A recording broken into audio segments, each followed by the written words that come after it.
काय कायचंय? मला काय नव्हतं बोलायचं, आर्या मॅडमलाच काय बोलायचं होतं ते.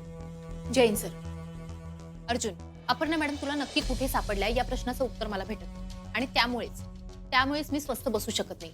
तर प्लीज सांगशील का? अरे हे बघ, तू आधी शांतपणे ऐक. मुळात तू तुझं काम नीट केलं नाहीस किंवा चोख केलं नाहीस असं का वाटतंय तुला? कारण मी लाख शोधून सुद्धा अपर्णा मॅडम मला सापडल्या नाहीत अर्जुन.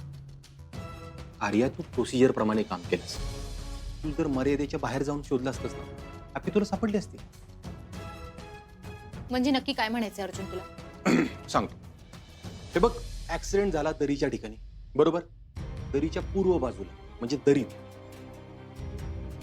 तिकडे आपल्याला गाडी सापडली, ड्रायव्हरची बॉडी सापडली. पण दरीच्या पश्चिमेच्या बाजूला अप्पीने उडी मारली. तिकडे जाऊन तिने एका गावात मदत मागितली, त्याने उपचार घेतले. हा बघा मॅडम, मी म्हणलं होतं की नाही आपल्याकडून काहीतरी सुटलं असेल म्हणून. एक मिनिट अर्जुन, त्या गावामध्ये आम्ही काल सुद्धा गेलो आणि यापूर्वी सुद्धा आम्ही त्या गावात शोध घेतलेले. आर्या, त्या पोलीस स्टेशनने आपल्याला फक्त 5 किलोमीटरच्या हद्दीमध्ये शोधण्याची परवानगी दिली होती. तसा नियम असतो, आहे की नाही? आणि हे बघ, काय माहितीये का, की तुम्ही त्या गावापर्यंत पोहोचलाच नाही असं नाही म्हणत मी. पण गाव नसतं फक्त. आजूबाजूला त्या गावाच्या वाड्या वस्त्या असतात, ज्यांचं नाव पण त्याच गावावरून असतं. त्यामुळं तुम्ही त्या प्रत्येक घरात जाऊन शोधलंच असलं असं नाही ना. एवढं अर्जुन, नेमकं कुठल्या भागात तुला अपर्णा मॅडम सापडल्या सांग ना मला. अरे तुला नक्की काय पाहिजे ग? नाही म्हणजे मला अप्पी सापडली, मला काय प्रॉब्लेम नाही. तू काय एवढी चौकशी करतेस? मॅडम, साहेब म्हणतात ती बरोबर आहे. अहो, त्यांच्या पद्धतीनं शोध व्हावा म्हणून शेवटचे 2 दिवस आपण त्यांना केस दिली होती की नाही? हो, तरीही माझ्या डोक्यातून शंका जात नाहीये अर्जुन. म्हणजे अपर्णा मॅडम जेव्हा आल्या होत्या तेव्हा त्यांचं वागणं हे काहीतरी वेगळं होतं अर्जुन. म्हणजे अपर्णा मॅडम असून सुद्धा त्या अपर्णा मॅडम वाटत नव्हतं. अहो मॅडम, अहो काय बोलताय तुम्ही?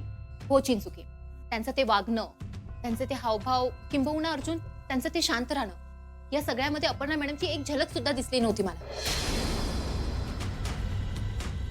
तुला नेमकं काय म्हणायचं आर्या? ओ आर्या मॅडम, अहो ऍक्सिडेंट झाला तो काही साधा सुद्धा झालेला नव्हता.